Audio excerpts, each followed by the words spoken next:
நம சிவாய. கரந்தபால் கொன்னலோடு நெய் கலர்ந்து போல் சிறந்து அடியார் உனைத்தாள் பணிந்து இறைவா எம்பெருமானே. அம்பல கூத்தனே ஆனந்த கூத்தனே தில்லையில் கூத்தனே தென்பாண்டி நாட்டனே இறைவா எம்பெருமானே. ஆனந்த கூத்தனே எம்பெருமானே.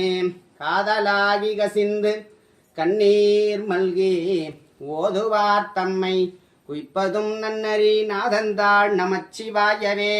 வேதமும் நீயே சிவமும் நீயே ஆனந்த கூத்தனே எம்பெருமானே. இல்லையில் கூத்தனே தென்பாண்டி நாட்டனே இறைவா எம்பெருமானே. ஓம் நம சிவாய ஓம் நம சிவாய. தென்னாடுடைய சிவனே போற்றி போற்றி. எந்நாட்டவர்க்கும் இறைவா போற்றி. நம பார்வதி வதையே அரகர மகாதேவாம்.